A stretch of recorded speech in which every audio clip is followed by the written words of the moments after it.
مردم غریب ببینین، یک مستری را ببین شب و روز زحمت میکشه اما بازم غریب است. یک نفر دیگه را ببین که کارگر است، شب و روز زحمت میکشه اما بازم غریب است. یک پیسه‌دار را ببین که هیچ کار نمیکنه اما بلک ها افغانی را به دست میاره. چرا؟ چون غریب به این ذهنیت است که باید از سختی نجات پیدا کنم. گمش کنم اما قدری مستریگری را میکنم که یک وظیفه خوب برام پیدا شد. اما که وظیفه خوب برام پیدا شد مستریگری را اعلام میتم.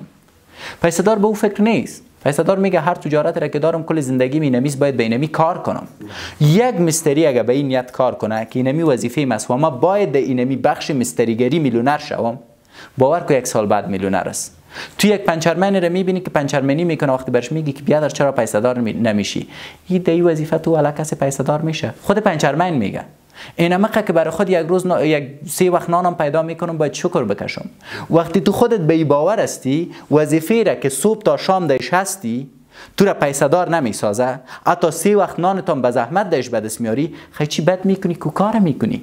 چرا کاری را نمیکنی که آینده داشته باشه؟ اما پنچرمنای را مدارم که در اونجا آینده خود میبینه، میشینه میگه من پنچرمنی میکنم، این کسبی است که من میتونم در 1 سال میلیونر شوم. بعد این ذهنیتش تغییر خورد، این دیگه از سختی نمیگریزه، این بر سختی تن میته. و باور کنید این رقم افراد دارم.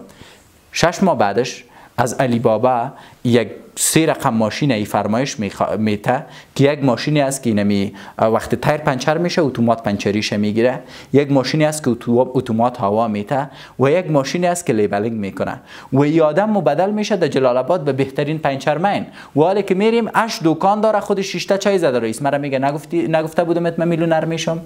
ما به خاطر در وظیفه خود ناکام هستیم که خود ما با وظیفه خود ما به چشم کم میبینیم و خود ما باور نداریم بالای خود ما و بالای کار ما که میتونه آینده ما را تغییر بده.